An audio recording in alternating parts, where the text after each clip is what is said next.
I want to welcome you to the annual Battle of Franklin commemorative illumination event. And this event is put on both by the City of Franklin and also the city's Battlefield Preservation Commission. At this very hour, 147 years ago, two armies engaged in an immense struggle not far from here that decided the fate of our country for the future.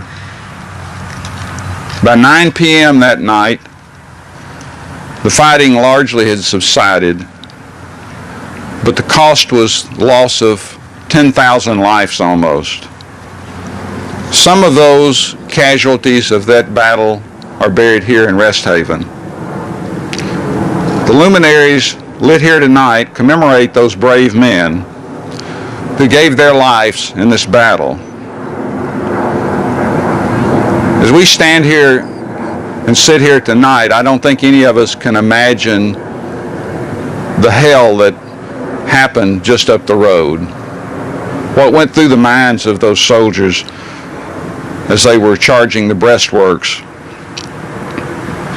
Many of these soldiers were not killed, but many were just wounded. And you'll see over the next week homes around the city with red flags that depict properties that were used as hospitals during the battle. These flags serve as a reminder just how much the civilian community participated after the battle. Men from both sides struggled and died here in those final months of the Civil War that nearly destroyed our nation. Let us not forget those sacrifices that those men made so that we may have our freedom that we have today. So let us just take a moment of silence and remember.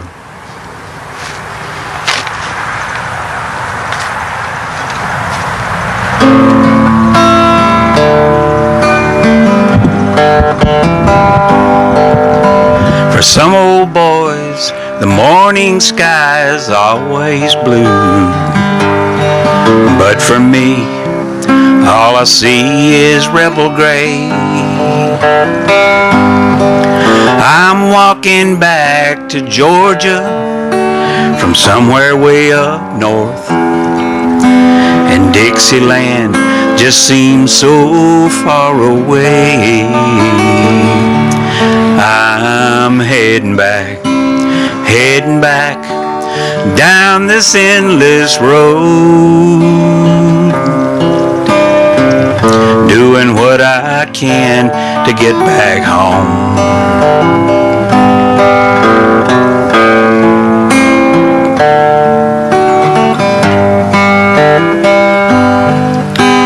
I met some folks from Ohio. They had some roasting ears, first food I've had to eat in 7 days. Oh, I've hated every Yankee through all these bitter years, but for a little while all that hating went away. I'm heading back down this endless road, doing what I can to get back home. Cannonballs and bugle calls, I can hear them still. Brothers side by side, we went charging up that hill. Most of us did not come back. There's blood here on my shirt. But if I'm gonna fall, let it be on southern dirt, somewhere the sun is shining through the Georgia pines. As my breath is getting shorter, so's my time.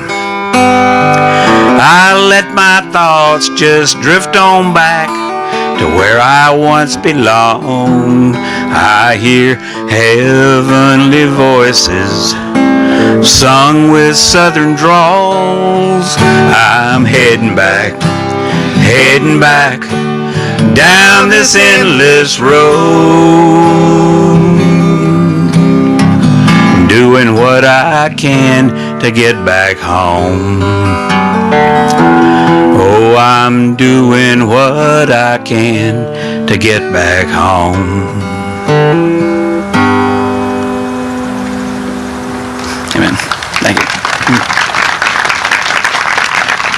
When the men rode off to war, the ladies were there to cheer them on their way. The women then took the children and went back to care for their homes, their families, and to survive. There were many brave ladies in Franklin, but we want to briefly tell you about two of them. The first is Sally Hines McNutt, who married Professor James A. McNutt, an educator, in 1854. They had 6 children, and their home was located on South Margin Street, where the O'Moore School of Design is now located. After the Union Army, commanded by General George Granger, took possession of Franklin in 1863, many Union soldiers pitched their tents in Sally's yard. Soon, their smokehouse was broken into, and bacon and hams, plus all their poultry, was taken. In March 1863, General Van Dorn staged a raid into Franklin. Captain Bellamy's command was ordered to take the fort. This involved fierce fighting in the McNutt's front yard, where many Confederate soldiers and their horses were killed. In April 1863, Mr. McNutt, who was not a soldier, was asked to sign an oath of allegiance to the U.S. government and to take up arms to fight for the Union if necessary. When Mr. McNutt refused to sign this oath, the family was escorted out of Franklin, leaving their home and most of their possessions. The McNutt family made their way to Virginia by May 1863 and spent the remainder of the war there before returning to Franklin. Losing all they owned during the war, Reconstruction was hard on the McNutt family. After Mr. McNutt's death in 1874, Sally became the sole provider for the family. She died in 1915 and is buried here in Rest Haven. Our second Civil War lady from Franklin is Mrs. Sarah Ann Ewing Sims Carter Galt. Known as Sally, she was married 3 times. She was quoted as saying the first marriage was for love, the second was for convenience, and the third was for money. Sally's first husband was Boyd McNary Sims, a planter and lawyer who died at the age of 27, leaving Sally with 3 children. Her second husband was Joseph Carter of Winchester, who was a member of the legislature. He and Sally had 2 children, and Mr. Carter died in 1856. When the war started, Sally and her 5 children were living on 3rd Avenue North. Her home is still standing and is now the home of Schuff's Music. The first Confederate flag to be flown in Franklin was in front of Sally's home, and Todd Carter was one of the men who helped to raise the flag. During the war, Sally gave aid and valuable information to the Confederate officers whenever possible. Sally and her children were in her home on 3rd Avenue during the Battle of Franklin. With heavy fighting going on around their home, they spent most of the time in their basement. Sally would come up the stairs to look out the front door, to see if she could see any of her neighbors and to check on their welfare.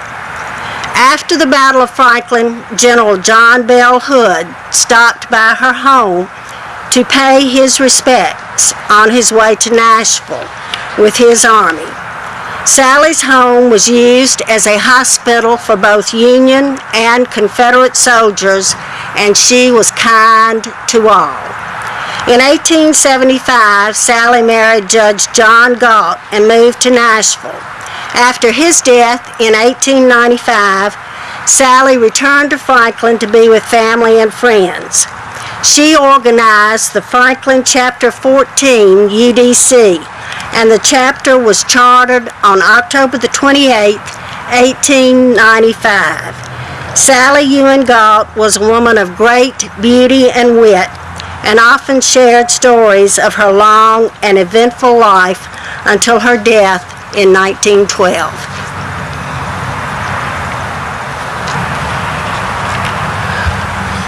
I am Samuel Gant.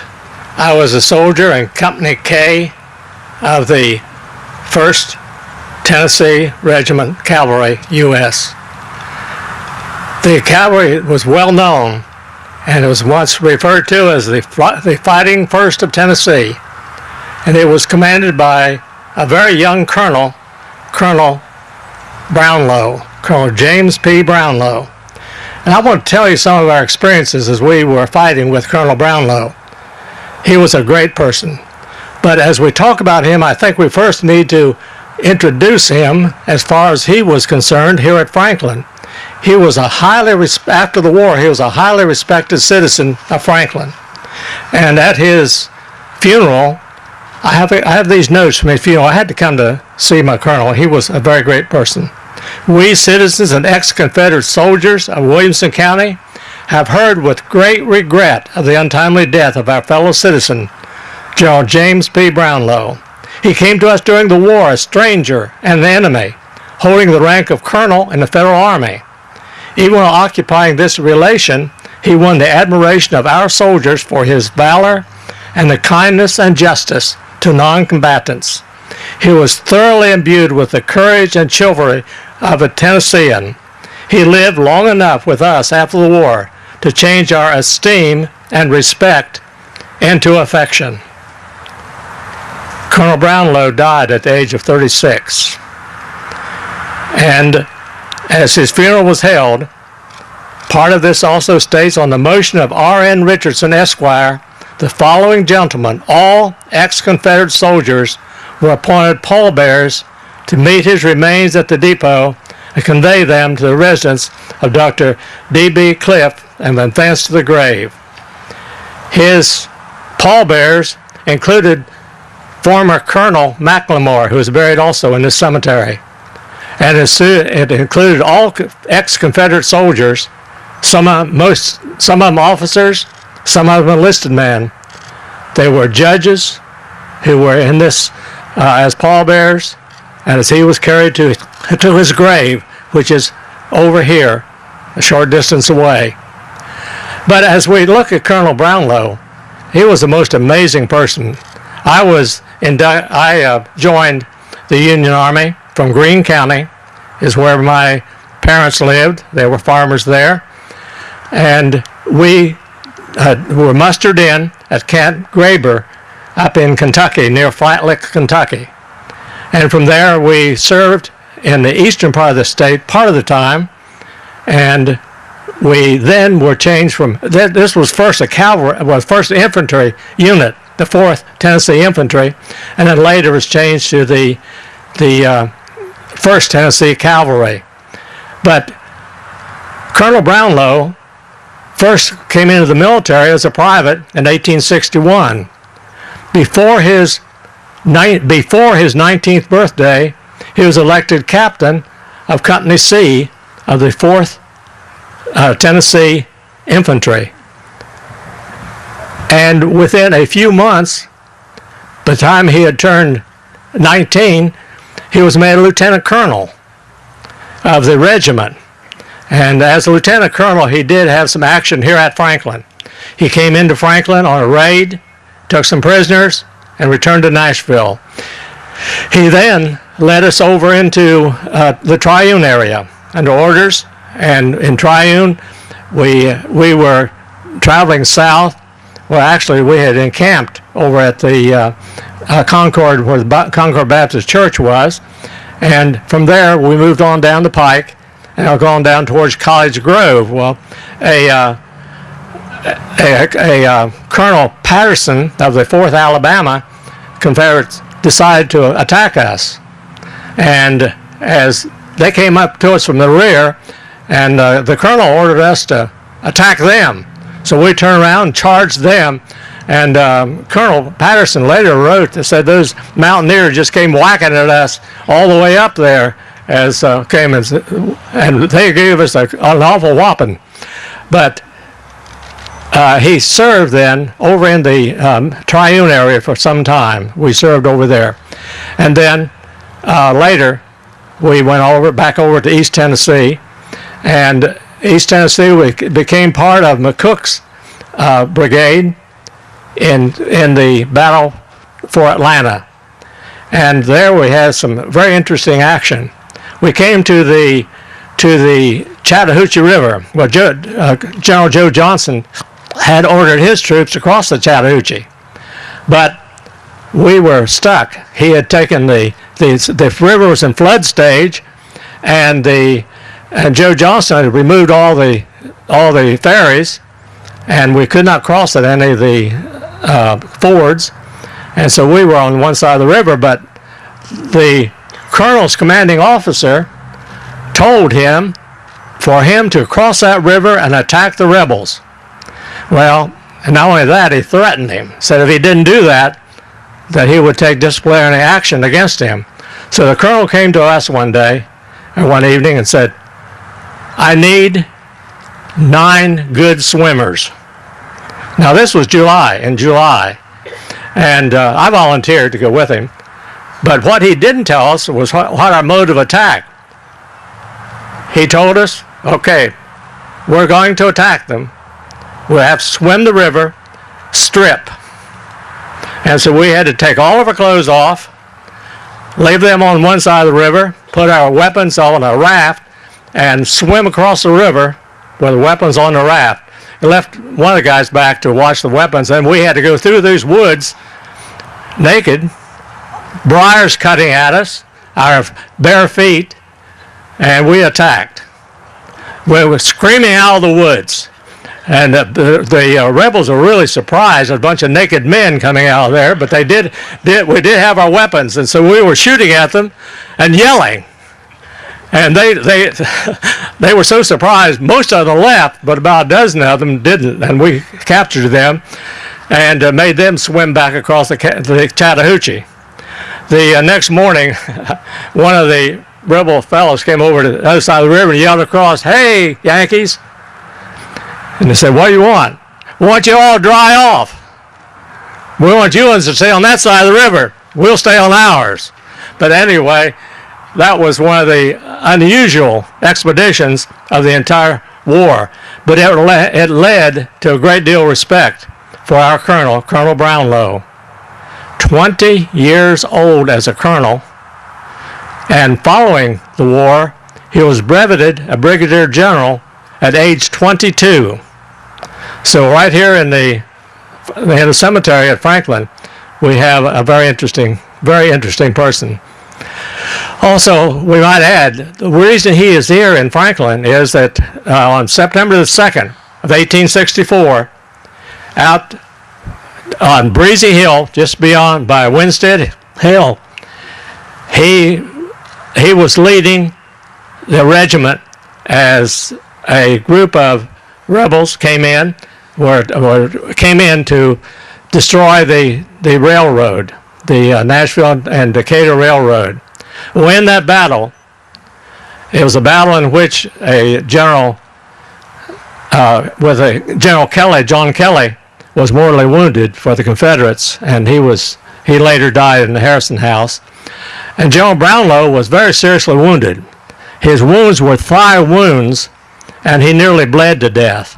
But they carried the general to Dr. Cliff's home, and Dr. Cliff was able to save his life.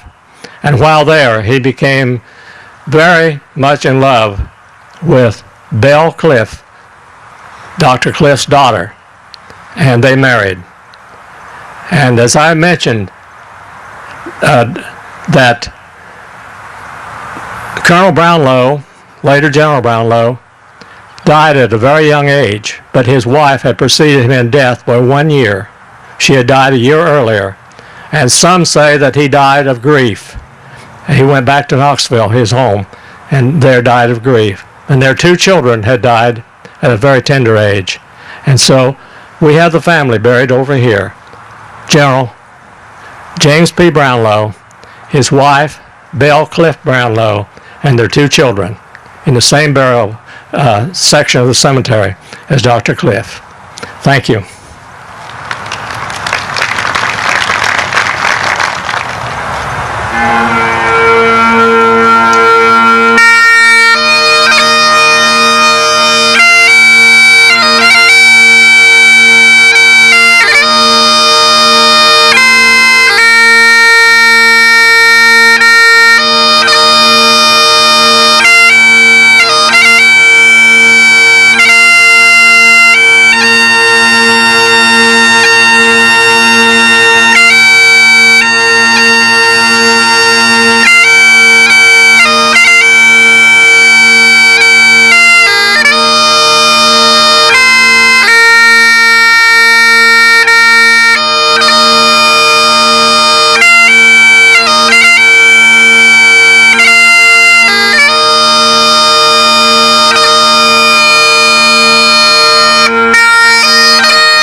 Oftentimes when we think about the Civil War, we get bogged down in the details of battle. And unless you've had military experience, sometimes it's hard for us to fully understand all the events that take place. When we start talking about these corps and these divisions and these brigades, and they moved here and they broke through here, but each and every one of us can identify with the family. The Carter family, 150 some odd years ago, much like we were. Mr. Carter was 67 years old. He was a single dad raising his kids into adulthood. Will have 10 grandchildren with him. He'll have several of his boys that have fought in the Confederate Army. One of them had already returned home. 2 of them were still out there.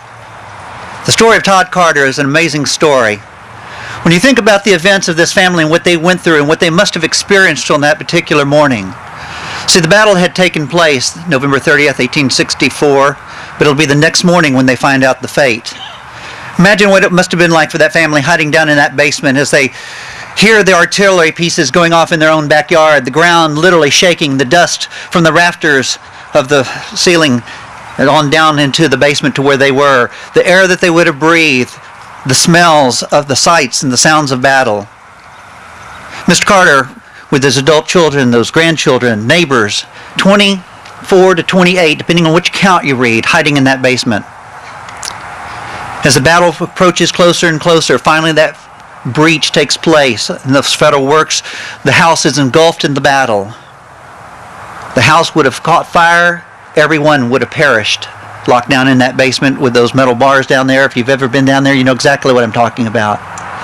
But finally, around 9 o'clock, the fighting ceases. The family's still scared to death. Those younger children are probably exhausted. You're holding your child, your grandchild in your arms. You've been rocking them back and forth. You've been telling them, it's okay, it's okay. You don't believe it yourself. Soon, word will come. It's safe to come out. The federal troops have abandoned Franklin. They've gone on. They're marching on to Nashville. The Confederates that would have been filling the foothills that would have come down into Franklin now will possess the town. They're finally now being informed that they can come out. There's got to be mixed emotions among this family as they first come out, probably around 1 o'clock in the morning, now December the 1st. As they step out onto that porch there, the smell of death is now in the air. The lingering smells of the battle, obviously, from the black powder gun smoke is still lingering in the air. You are elated in the fact that you survived. You are alive, but death is all around you. Just to give you an idea, Moscow Branch Carter, the oldest living son, will say in his memoirs there were 57 dead in the yard. I don't know how many wounded would have laid out there. But that family would have merged on that back porch. But then the fleeting thoughts of their Mr. Carter's son, Todd. Todd would have been out there with this army, and they can't wait for him to get home. The homecoming that they're waiting for. But a young private will be walking up to the house sometime in the wee morning hours now. So he walks up to the house. He's yelling for Mr. Carter. Mr. Carter! Of course, Mr. Carter will identify himself to the young man. Sir, I'm here to tell you, Todd's been hurt today. What Mr. Carter's heart must have felt like at that moment. The emotions that he thought, my son. The young private's about to lead Mr. Carter out to the field when Moscow will grab his father and say, Dad, I'll go get him. I'll go get my brother for you. We'll be home. The only problem is this young private is disorientated with the field. He doesn't know the field, and he goes off, and they go to the wrong location. So in the darkness now, they're looking for Todd in the wrong place. Minutes must seem like hours as they're waiting for somebody to bring Todd up home. Alice is 8 years old, and she's standing on that back porch. She's in shock. 8 years old, looking into the abyss of the darkness of that field, listening to the men that are crying out for help out in that field. She said an officer walked up to the house. As he looks up to the little girl standing on the front porch, or the back porch, he said, Missy, is this the house of Squire Carter? Reply will just be a simple, well, yes, sir. She pointed where Grandpa was on the back porch as he walks up to the young officer. It was Todd's commander, Brigadier General Thomas Benton Smith. I don't know if he's the one that sent the young private to go get the family, but he never showed up. So this time, the general's coming. Imagine the integrity of this young brigadier. He didn't have to do that. He could have sent another soldier to go get him. But no, he came personally. See, Todd served on his staff. He knew this young man personally. And now he lay in a field dying. And he knew his daddy was close by, and he wanted him to be with him. So he came to get the family. This time, Mr. Carter is leaving the house. 175 yards off the back porch. They wander. They work their way through a maze of dead and wounded men carrying lanterns so they can see their way. And sure enough, there they'll be. They'll find him. The family that remains back at the house hear the screams of the girls that went with him because they recognize their brother. See, he's got 9 bullets in him. He lays on the ground face first at first, and they roll him over. They did recognize him. His horse is, of course, dead beside him. See, Todd did something he shouldn't have done that day. Todd got reckless. See, Todd was a captain. Todd was a leader of men. Todd had responsibilities on that day. He should not have done what he did. But can you imagine the emotions that must have flooded his heart as he came over the hill there off of Carter's Creek Pike Road, seeing the house of his youth, seeing the house he hadn't seen in 3.5 years? His men, as he's leading them, he's a captain. Like I said, he's on his horse. He's leading his men into battle. He just yelled at them, "Boys, follow me, I'm going home." He kicked his horse and just took off as he gallops toward the house. He's some 500 yards away from his men. The only problem is a bunch of Yankees are entrenched around that house. You can't blame the Yankees for what's about to happen, because they don't see a boy trying to go home. They see a Johnny Reb galloping down on them, and they open fire and they shoot that boy to pieces. Now as he lays there with these bullet holes, his lifeblood ebbing out of his body, Alice again is the one reporting in her memoirs what happens next. She said 2 men are bringing Uncle Todd up to the house. They walked right past her, and they lay him down in the bedroom. I have a feeling Mr. Carter is holding his son in his arms. As the blood is flowing out of his body, he's going to die soon. Dr. Deering Roberts will arrive to the house, not to commandeer it to make it into a hospital. He's already done that to another house. But see, Todd was on their staff. He knew Todd, and he'd heard he was hurt bad. So he came to the house just to check on him. That's all, just to check on him. See, this doctor knows about triage. He knows the boy's mortally wounded. 9 bullets on him. 1 is in his skull above his left eyebrow. He'll die soon. So the question begs, why will a doctor do surgery on a boy who's going to die? He should move on. There's others that he could save. My personal interpretation is I believed he couldn't look at this dad in the eye who's holding his son bleeding and tell him no. A table will be ordered to be set up, depending on which room. We don't know really for sure, but we know a table's set up. As Todd is placed on that table being prepped for surgery, the girls, Alice, 8 years old, Lena, 11 years old, come here, children. He says to them, I need you to help me. He'll hold a lantern right there. Yes, right there. See, it's 5 o'clock in the morning. It's still dark outside. So they need the light necessary to do the surgery. The bullet will be extracted. We don't know who kept it, but we know somebody in that family kept that bullet. I just personally believe it was Lena, because it will be her descendants that eventually donate that bullet back to the Carter house. If you haven't been, you need to go. Todd's surgery will take place, and his wounds will be bandaged up, and they'll move him to one of the small rooms on the L and eventually back into the parlor, according to the family. Yeah, Todd will die. He will lose this battle. He will die approximately 30 hours after that surgery took place. But ladies and gentlemen, something happens in that 30 hours that is remarkable to me as a dad. The surgery that should have never happened has stopped the bleeding. The blood that was ebbing out of his body is now circulating through his veins again. Oxygen restores to the brain. And on 3 different occasions, that boy opened his eyes. The family said he spoke to us, weak in his voice, but audible. That boy knew he'd made it home.